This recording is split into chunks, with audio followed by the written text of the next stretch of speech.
Welcome to the Megillah Project. One story, many angles. Come learn with us. I would like to speak with you about the style in the book of Esther, in the scroll of Esther, Megillah Esther.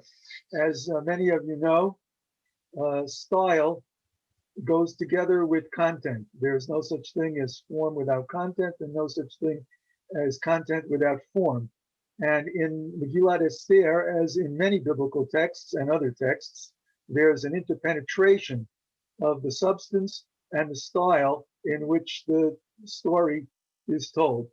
And so what I would like to do today is to review just a few aspects of that style and to show you how they strengthen certain themes or even highlight certain themes in Megillah Esther. The first thing I'd like to say is that Megillah Esther is set in Persia and in the royal palace of Persia. And because of that, Persia is described in a way that's very, very different from everything else in the Tanakh, in the Jewish Bible.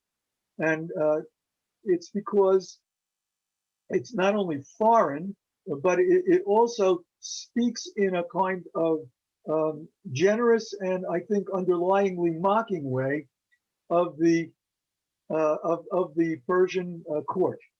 Part of what the Megillah is about is it makes fun of the laws of Persia.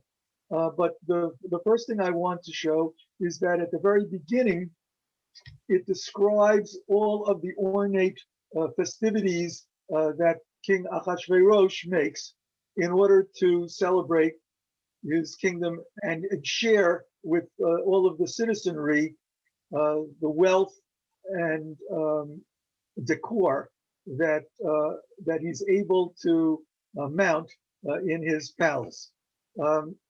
It's very unusual, okay, but we see it reflected, as I say, in the style. I'm going to read you from my own translation, which was published in 1990 in Fiction magazine with illustrations. And the style of my translation draws quite a lot on the theory of Bible translation of Martin Buber and Franz Rosenzweig, where the idea is to show in the translation much of what's going on in the Hebrew in terms of structure, in terms of word choice, and in terms of style. And you'll see that in the excerpts that I read from my translation. So we first turn to the beginning of the Megillah, where the luxurious palace of King Ahasuerus is described. I'm just going to read you a little bit from chapter 1. And at the completing the days, that's the 180 days, when he invited everyone to come and celebrate with him his having been king 4 or 5 years. These he made the king for all the people to be found in Shushan, the fortress, from great to small, a drink feast, 7 days, in the court of the garden of the grand house of the king, ribbon of white cotton and blue, held by cords of linen and purple, to silver cylinders and alabaster pillars, couches of gold and silver on a floor of marble and alabaster, and mother of pearl and mosaic, and serving drink in gold vessels, every vessel differing from every other vessel, and kingly wine, a vast amount of it, a helping for a king. Okay, so what I think you hear here is that not only is luxury being described, but the text is luxuriating in language and using much more descriptive language than we ordinarily find. Okay, a second point that I would like to make about the style is that style can be used in order to underscore a particular theme or point. And in this case, one of the major points of the Megillah is that what happens to the Persians in the story is exactly what they had planned to do to the Jews. And so the Jews who are permitted to rise up against all those who attack them, they attack their attackers, and they have their comeuppance. And so I would like to read to you from the beginning of chapter 9 in the Megillah. And in the 12th month, it is the month of Adar, on the 13th day in it, when it reached the king's word and his law to be performed, on the day that they anticipated, the enemies of the Jews did, to overpower them, it was reversed. In that they overpowered, the Jews did, they over those hating them. And so what you see here is a reversal of the phrases. First you have the enemies of the Jews mentioned, and then you have the overpowering, the mention of the day, etc., and then reversed. And then the terms are reversed themselves. They overpowered, the Jews did, they over those hating them. In Hebrew, it's even more striking. Okay, so that shows you the way that a biblical text can convey a theme just by its particular use of language. What I would like to show you now is one of the most well-known aspects of style in Megillah Esther is that things are reported in dyads, in twos, all over the place throughout the entire Megillah. Some of it you've already heard, but I'm going to read you now a couple of passages in which you hear the mention of the two things together, one right after the other. Okay, when it was suggested to King Ahasuerus how he could get rid of his wife, or that he should get rid of his wife Vashti, because she refused to come before him and the other men that he had assembled, then he issued a decree. Let it be heard, the decree of the king that he will make in all his kingdom, as vast as it is, and let all women give honor to their masters from great to small. It was good, this word, in the eyes of the king and the lords. He did, the king did, according to the word of Memucan, his advisor. He sent documents to all the king's provinces, to this province and that province according to its script, and to this people and that people according to its language, so that every man would be lord in his house and speak in the language of his people. Everything is told in twos. And as I say, this style repeats a number of times throughout the Megillah Esther. Now, what is the significance of this? Right? It's not just a matter of style. The significance, I think, is that in the scroll of Esther, we find not only is the plot doubled, so that almost every scene in the plot is repeated in a certain way. Esther, for example, holds 2 banquets before she reveals the plot against the Jews to the king. But we also find that the Jews, right, are keeping themselves quiet. That is, Mordecai, who is a Jew who has only the name Mordecai, as far as we know in Megillah Esther, right, takes care of his niece or his cousin, his ward, Esther, who becomes queen. And her name in Hebrew is Hadassah, right? Like Hadassah, like the organization, Myrtle, and her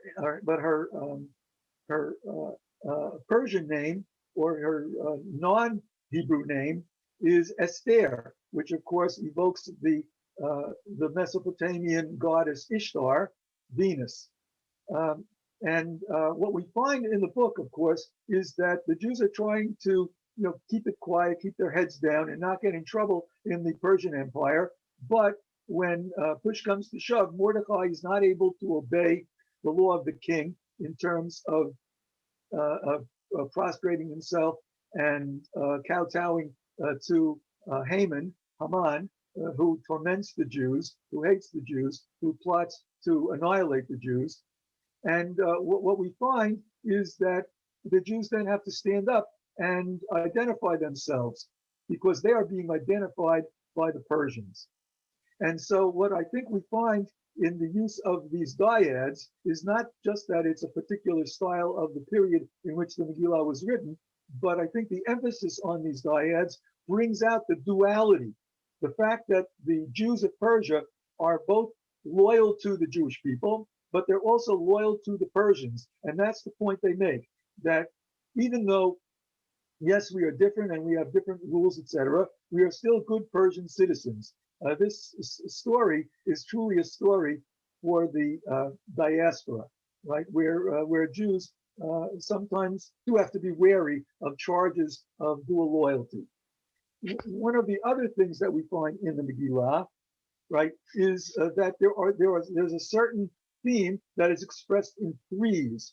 Now, I'm not sure why three is chosen. It may be because in some of the prophetic texts that we have in the Tanakh, destruction is described in three parts. For example, Cherev, Dever, Ra'av, right? The sword, plague, and famine.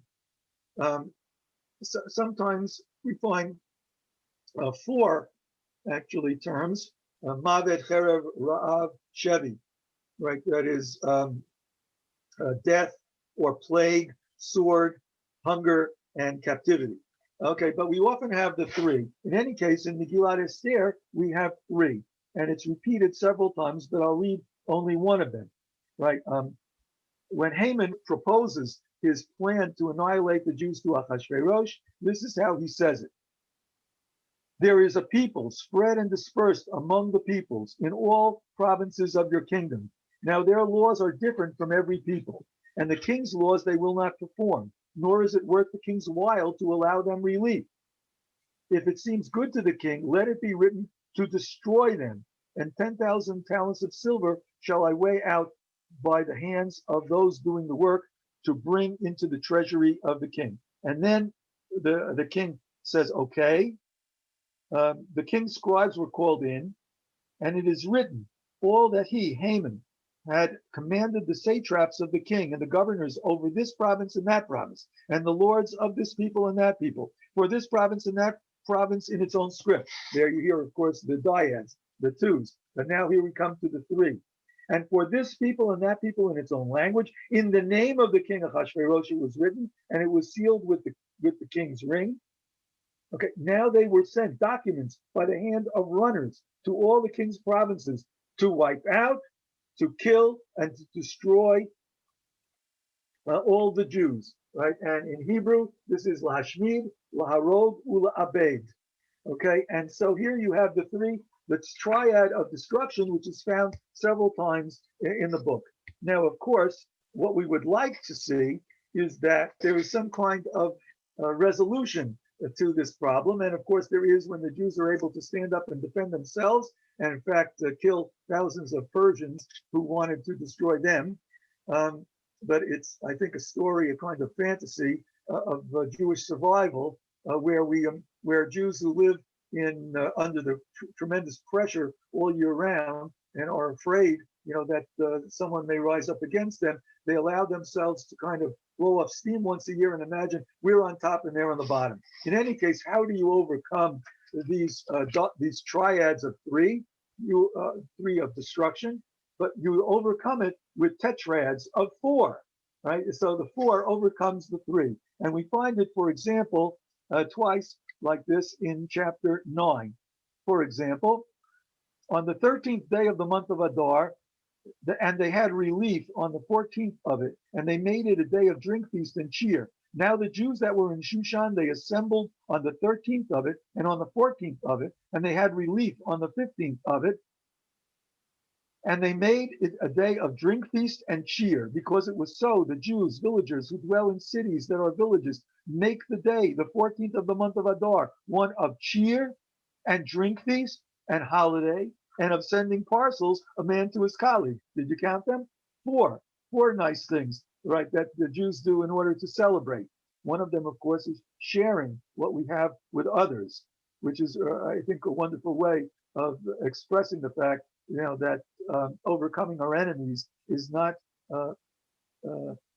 something we want to do by hurting our enemies, but we have a spirit of sharing. In any case, I read further on. According to the days that they got relief on them, the Jews did from their enemies, and the month that it was reversed for them, from anxiety to cheer, and from grieving to holiday, to make them days of drink feast and cheer, and of sending parcels, a man to his colleague, and gifts to the indigent. Again, four. They're slightly different from the other four, but four things again. right? I'll just review, right? Drink feast, cheer, that is festivities, sending parcels, and gifts to the poor. Okay, and so we overcome what might have been a tragedy on Purim, by celebrating our survival and thinking of those who need to celebrate with us but won't be able to celebrate unless we help them.